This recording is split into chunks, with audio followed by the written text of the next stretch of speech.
Hello বন্ধুরা, আমি অনু update with অনু চ্যানেলে তোমাদের স্বাগত। আমি চলে এসেছি চিনি সিরিয়ালের আপডেট নিয়ে। চিনি সিরিয়ালে দেখা যাচ্ছে একদিকে তো চিনি অসিতা সোমের কাছে প্রতিজ্ঞা করে যে সে তার বাবা মাকে খুঁজে বের করবে আর আসল অপরাধীদের শাস্তি দেবে। অসিতা সোম বলে, চিনি আমি এর থেকেও চাই যে তুমি ওনাদের দুজনকে খুঁজে বের করো আর তোমরা তিনজনে খুব সুখে থাকো, এটাই আমি দেখতে চাই।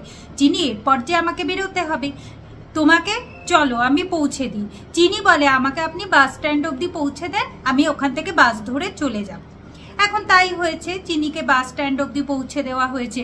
চিনি নেমে বাস খুঁজছে, কিন্তু দেখে একটা গাড়ি তাকে মারবার চেষ্টা করছে। চিনি প্রথমে একবার বেঁচে যায়, কিন্তু দেখে কিনা যে ওই লোকগুলো তাকেই মারবার জন্য এসেছে, সেটা চিনি বুঝতে পারে আর রাস্তা দিয়ে খুব ছুটছে। এই দিকে দেখা যাচ্ছে যে অপালা বাড়ি ফিরে হেমাঙ্গিনীর কাছে খুব রাগারাগি করতে থাকে, বলে কিনা চিনির জন্য সে প্রচুর অপমানিত হয়েছে, তাই এই বাড়িতে হয় চিনি থাকবে না হলে সে থাকবে। আর হেমাঙ্গিনী বলে, কেন তোমাকে যে আমি ফোন করে সাবধান করে দিলাম, তুমি কেন আমার কথা শোনোনি? অপালা বলে, আপনি আমাকে ফোন করেছেন, কখন করেছেন? ঠিক সেই সময় দ্রোণ এন্ট্রি নিয়ে বলে, ওই ফোনটা আমি রিসিভ করেছিলাম ঠাম্মি। কেন বলো তো, তুমি চিনিকে অসিতা সোমের মুখোমুখি হতে দিতে চাও না? ওর মায়ের ব্যাপারে জানো, কেন চাও না? এখন হেমাঙ্গিনী কি বলবে, সে আবার অভিনয় করতে শুরু করে, বলে কিনা না না জলসায় গান গাওয়ার কথা ছিল, জানো আমি কত অসম্মানিত হয়েছি, এই জন্যই তো আমি এই কথা বলছিলাম। তখন দ্রোণ বলে, বেশ এটা না বুঝলাম, তাহলে তুমি হসপিটালে মিথ্যে কথা কেন বলেছিলে? আজকে চিনির জন্য আমি বেঁচে আছি আর তোমরা বলেছো অপালা গান গেয়েছে, কিন্তু গান তো গেয়েছিল চিনি। কেন এত মিথ্যে বলছো বলো তো?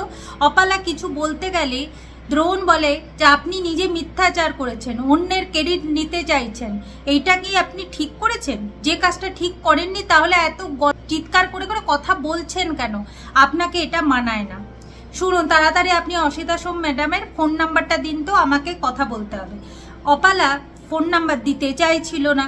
দ্রোণ বলে, এতেই আপনার আর চিনির মধ্যে ডিফারেন্সটা আমি বুঝতে পারি। চিনি জানেন আমাকে বলল যে আপনাকে যাতে আমি বাড়ি অবধি নিয়ে আসি, না হলে তো আমি আসতাম না। ওই বলল যে না, যেহেতু অপালা ম্যাডাম আমাদের বাড়ির গেস্ট, আপনি ওনাকে নিয়ে এসেছিলেন, তাই ওনাকে নিয়ে যাওয়ার দায়িত্ব আপনার, তাই আমি এসেছি, না হলে আমি কোনোদিন আসতাম না। তাই একটু কৃতজ্ঞতা তো আপনি দেখাতেই পারেন, তাই না?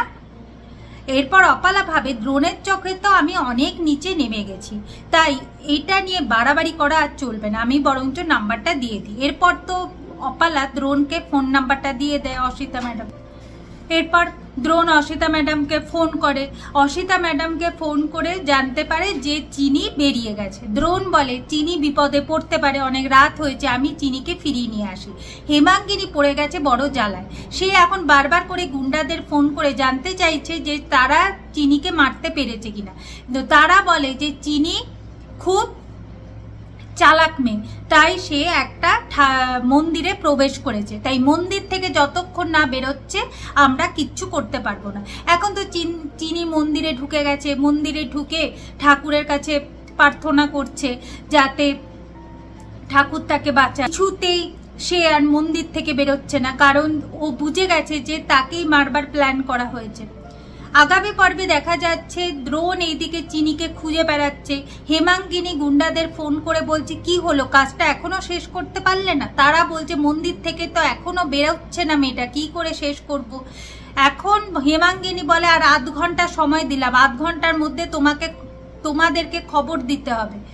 কিন্তু আধ ঘন্টার মধ্যে তারা কি পারবে চিনিকে শেষ করতে? পারবে না বন্ধুরা, কারণ কিনা চিনি ছদ্মবেশে সেখান থেকে পালাবে, চিনিকে ধরতেই পারবে না। এরপর যখন মন্দিরে এসে চিনিকে দেখবে চিনি নেই, তাহলে হেমাঙ্গিনীর এই প্ল্যানও ভেস্তে যাবে। এইভাবে আজকের পর্বটা শেষ হয়ে যাচ্ছে। আশা করি আজকের পর্বটা তোমাদের ভালো লাগবে। ভিডিওটা দেখবার জন্য আর আপডেট উইথ অনু চ্যানেলের পাশে থাকবার জন্য অসংখ্য ধন্যবাদ।